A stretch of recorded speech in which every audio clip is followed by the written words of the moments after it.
This is NR2003 Predicts. We take the entry list of the top 3 NASCAR series, run them through the N ratings algorithm, set them up by their provisional lineup, and see what the computer says will be the finishing order on race day. Quick look at the Xfinity race, which was a pretty close one at the very end. Ends up being Kyle Larson over AJ Allmendinger, Austin Hill, Riley Herbst, and Josh Berry will take the top 5. William Byron comes home in 7th place after grabbing a track record pole. A little bit further down the line, Daniel Hemrick had some issues, finishes outside the top 20, and Ty Gibbs involved and kind of at the front of a multi-car accident in the bus stop. He'll end up in 33rd. Sheldon Creed also in an accident. He'll be in 37th.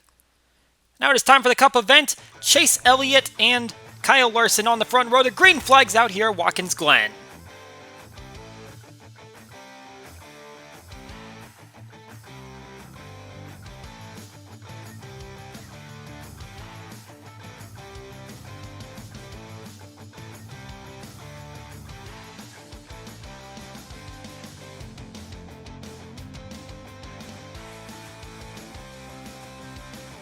Kyle Larson certainly got the whole shot there. Chase Elliott will still slide into 2nd place, and he is definitely the driver you have to watch out for. 6.0 average finish here, 2 victories on this racetrack in just 5 races. He's never finished outside the top 20 here. In fact, his lowest finish is 13th, so he has a pretty good track record here. The only other 2-time winner at this track is Kyle Busch, at least among those in the field today. Set the highest mark in qualifying for Toyota, qualifying 10th. Ty Gibbs was 16th. Everyone else in a Toyota outside the top 20. One of those would be Martin Truex Jr., who is intensely fighting for that point battle with Ryan Blaney.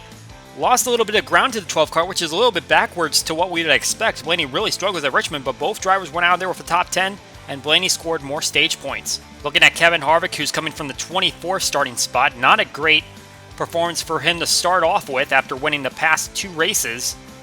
Has a win here that came all the way back in 2006. Has top 10s in the past 3 races here.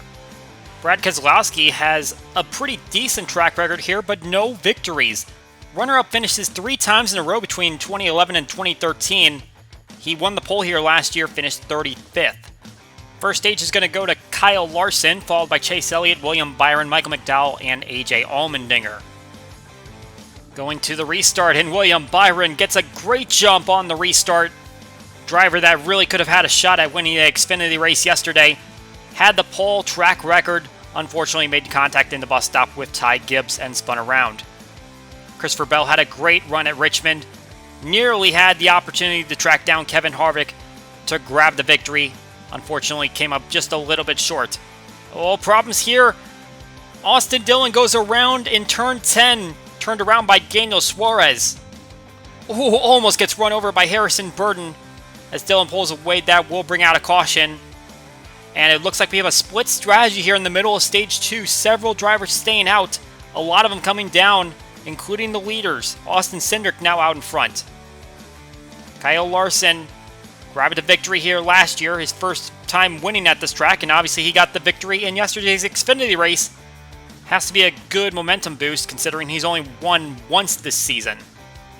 We come to the end of stage 2, and it's Austin Cindric over Chris Buescher, Daniel Suarez, Kyle Busch, and Joey Logano after a little bit of split strategy. Oh, and on the restart for the final stage, Chase Elliott with a big jump over William Byron, who looks like he spun his tires.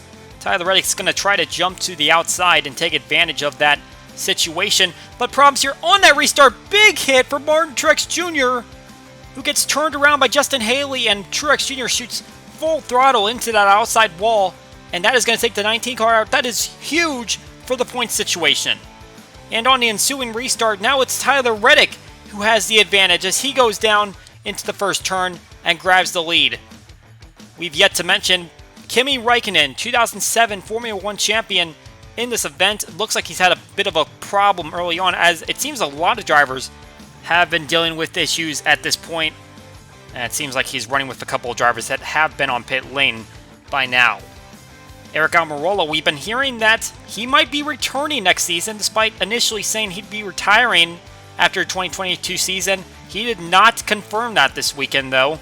Still unclear on his future. Chase Elliott coming down for a pit stop after stopping in the middle of stage 2. And a problem here, Mike Rockenfeller going around. It was Christopher Bell that turned him around. That looks exactly like it did when Austin Dillon got turned around by Daniel Suarez.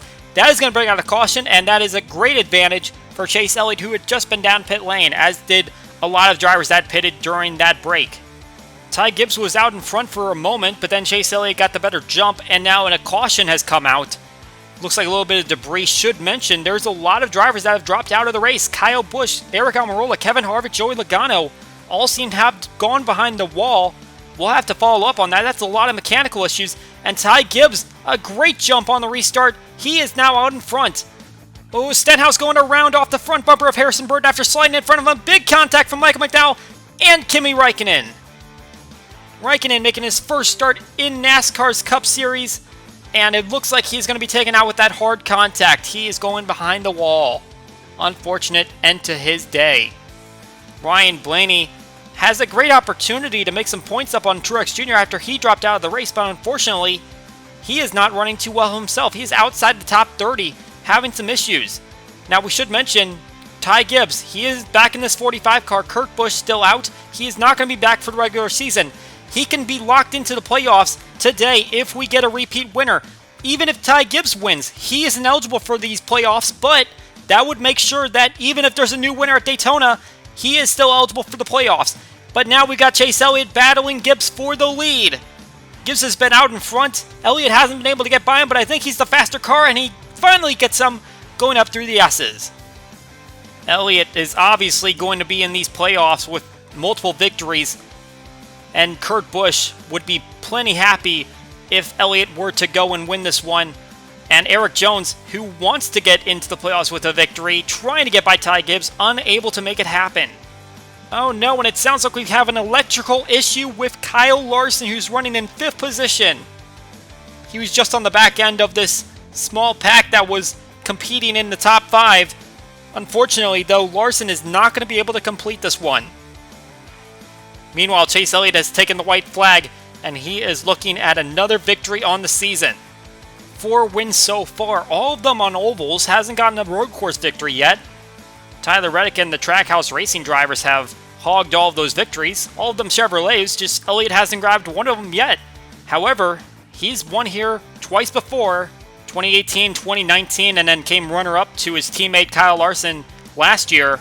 And not only that, this victory will secure him the regular season points title, which means 15 bonus points heading into the playoffs, in addition to the 5 he's about to earn right here as he crosses the finish line. Chase Elliott wins at Watkins Glen.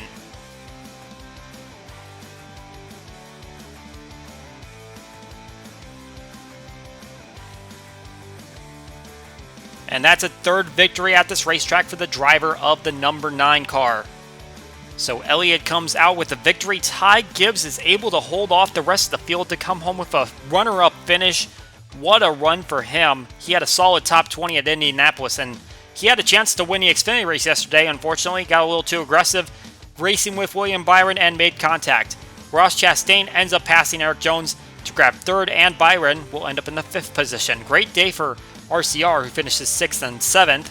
Mike Rockenfeller, the driver who spun around actually in turn 10 and is also making his debut, an international driver, finished 15th. Great run for him, as well as Kyle Tilley in 16th. Daniel Suarez somehow needed to make a pit stop late in the race. Almost seemed like he didn't have fuel, even though he was one of those drivers that stayed out. Larson fortunately didn't lose all of the positions from his DNF, ends up in 28th. Ryan Blaney 29th, unfortunate for him. Could have made up points on Truex Jr., who finished last, and you'll see that list of drivers that dropped out, including the much anticipated debut from Kimi Räikkönen. That is it for NR2003 Predicts. We hope you enjoyed the race, and we will see you all next time.